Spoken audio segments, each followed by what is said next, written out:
বাংলাদেশের রাজনীতিতে এমন দিন এর আগে আসেনি। রাজধানী ঢাকার সোহরাওয়ার্দী উদ্যান, যেখানে দেশের ইতিহাসের পৃষ্ঠা বারবার মোড় নিয়েছে, সেখানে ঐতিহাসিক জাতীয় মহাসমাবেশ করল জামায়াত ইসলামী।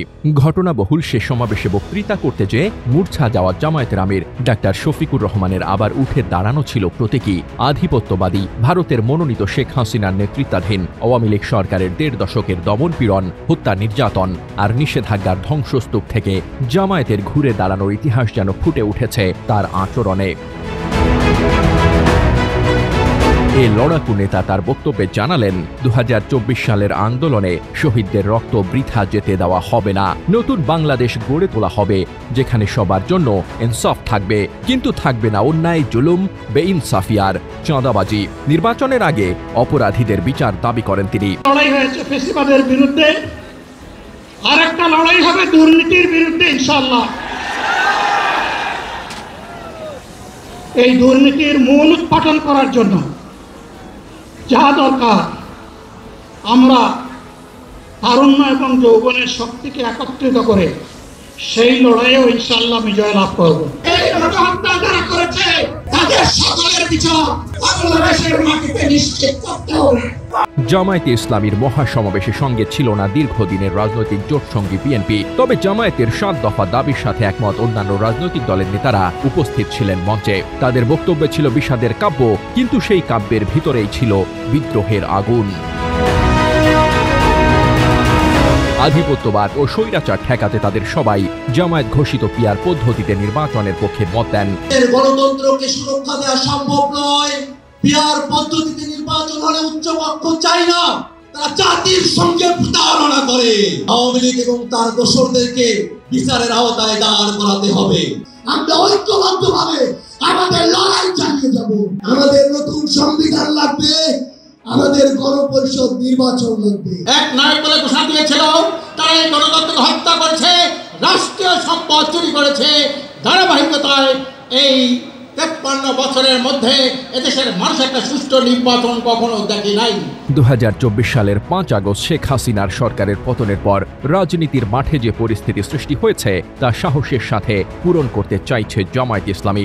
প্রথম সারির নেতাদের কারাভোগ ও মৃত্যুদণ্ড, দীর্ঘ সময় রাষ্ট্রীয় নিষেধাজ্ঞা, জনসম্মুখে অনুপস্থিতিকে পেছনে ফেলে জামায়াত ফিরেছে নতুন চেহারায়, একটি নতুন বাংলাদেশের দাবি নিয়ে।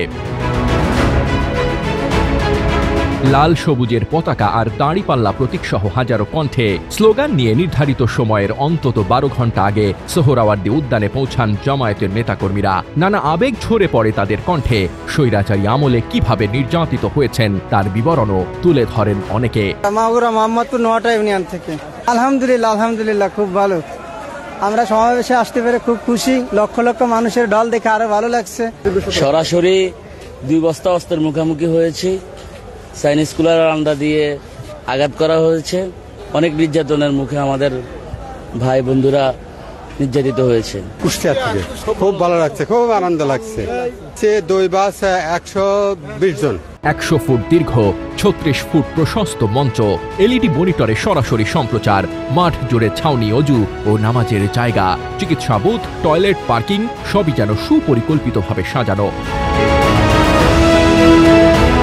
আর ১০,০০০ বাস, কয়েক জোড়া রিজার্ভ ট্রেন, দক্ষিণাঞ্চল থেকে লঞ্চে কর্মীদের আগমন, সব মিলিয়ে যেন এক সাংগঠনিক মিছিলের মহাকাব্য। মহাসমাবেশে জামায়াতের ৭ দফা কোনো সাধারণ রাজনৈতিক বক্তব্য নয়, এটি একটি আদর্শিক ঘোষণাপত্র, যার মধ্যে রয়েছে লেভেল প্লেইং ফিল্ড সহ অবাধ নির্বাচন, জুলাই অভ্যুত্থান ও অন্যান্য গণহত্যার বিচার, সাংবিধানিক সংস্কার ও প্রবাসী ভোটাধিকার, সংখ্যানুপাতিক বা পিয়ার পদ্ধতিতে নির্বাচন, জুলাই সনদ বাস্তবায়ন ও শহীদ পরিবারের পুনর্বাসন। জামায়াতের এই মহাসমাবেশ এক নতুন রাজনৈতিক ভাষা, যেখানে ন্যায় বিচার, অংশগ্রহণ ও ইতিহাসের দায় এক সূত্রে বাঁধা।